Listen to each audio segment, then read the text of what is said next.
नमस्कार, मैं हूँ डॉक्टर वाय राखी। आप सबको परशुराम जयंती की हार्दिक शुभकामनाएँ। परशुराम जी विष्णु जी का छठा अवतार थे। इनके बारे में जितना बोला जाए या इसे साक्षात विष्णु का रूप और शिव का रूप मिलाकर बोला जाए तो कम नहीं होगा। इन्होंने कर्ण को भी विद्या सिखाई थी, लेकिन उन्होंने कसम खा रखी थी कि सिर्फ़ ब्राह्मण को ही शस्त्र अस्त्र की विद्या सिखाएँगे। और जब उन्हें पता चला कि कर्ण ब्राह्मण नहीं है तो उन्होंने उन्हें श्राप दे दिया कि जब भी तुम्हें इस विद्या की ज़रूरत पड़ेगी तो तुम ये विद्या भूल जाओगे। उनके पिता ने उन्हें एक बार कहा कि अपनी माँ का वध कर दो, उनका सर काट दो, अपने भाइयों का भी काट दो। वो अपने पिता से इतना प्यार करते थे कि अपने पिता के एक बार कहने पर उन्होंने अपनी माँ का और अपने भाइयों का वध कर दिया, उनका सर धड़ से अलग कर दिया। लेकिन बहुत कम लोग ये जानते हैं कि ऐसा उन्होंने क्यों किया, क्योंकि उनके पिताजी एक यज्ञ कर रहे थे। उनके पिताजी ने उनकी माता से कहा कि तुम जाकर नदी से पानी ले आओ। उन्हें पानी लाने में थोड़ा सा समय लग गया। इस बात पर उनके पिता को गुस्सा आया और उन्होंने अपने पुत्रों से कहा कि अपनी माँ का सर धड़ से अलग कर दो। पर अपने मुँहों में पुत्रों ने माँ का सर धड़ से अलग करने से मना कर दिया। इस पर परशुराम जी के पिताजी को और भी गुस्सा आया। जब उन्होंने परशुराम जी को सामने आता हुआ देखा तो उनसे कहा कि तुम मेरा एक काम करो, अपनी माँ का भी सर धड़ से अलग कर दो और अपने भाइयों का भी कर दो। अपने पिता की आज्ञा को प्रभु की आज्ञा समझकर उन्होंने तुरंत ऐसा किया।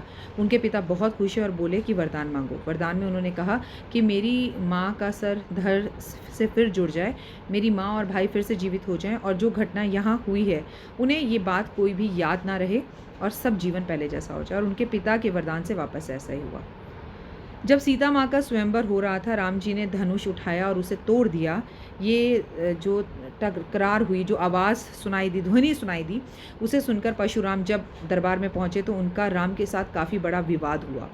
और उन्होंने राम के साथ विवाद करने पर राम ने उन्हें प्रणाम किया, नमस्कार किया। तो वो समझ गए विवाद के बाद, आपस में वाद विवाद के बाद, कि ये तो स्वयं विष्णु का रूप है। उन्हें नमस्कार कर कर वो चले गए।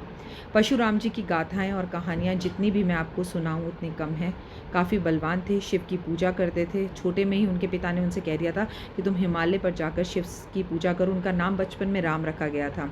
शिव ने उनकी पूजा तपस्या से खुश होकर उनको एक शस्त्र दिया जिसका नाम पशु था, इसलिए उनका नाम परशुराम रख दिया गया। उन्हें विष्णु जी का छठा अवतार कहा गया। ऐसे परशुराम जी का कल जन्म उत्सव है, जन्म जयंती है। मैं उनको शत नमन और प्रणाम करती हूँ आप सबकी तरफ से, अपनी तरफ से, और ईश्वर से और प्रभु से ये कामना करती हूँ कि ये जो कोरोना वायरस है आपके जन्म उत्सव के साथ, आपकी जयंती के साथ इस धरती पे से कल से ख़त्म होना शुरू हो जाए। देश में चारों तरफ सुख शांति हो और देश के अंदर ये जो बीमारी का भय लोगों के बीच में है वो ख़त्म हो जाए और ज़िंदगी में सुख शांति है। आप सबको, भारतीयों को, भारतवासियों को परशुराम जी के जन्मदिन की हार्दिक शुभकामनाएं। अपने घर में बैठकर अगर आप कुछ ना भी कर पाएँ तो महाभारत में, रामायण में और जितने भी पुराण हैं उन पुराणों में आपको परशुराम जी के बारे में सुनने को ज़रूर मिलेगा।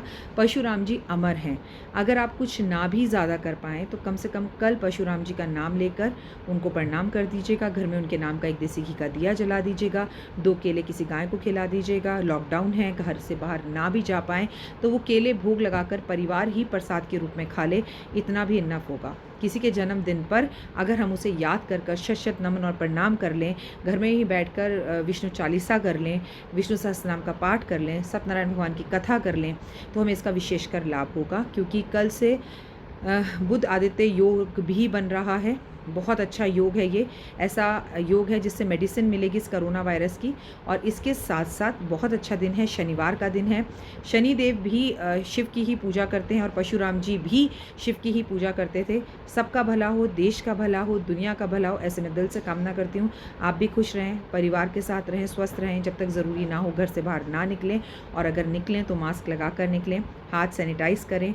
अपने साथ अपने आस पड़ोस का भी पूरा ध्यान रखें। आप सबसे ज़्यादा ज़रूरी है पॉजिटिव रहना, खुश रहना और सोच को अच्छा रखना। फ़िलहाल दीजिए इजाज़त। नमस्कार।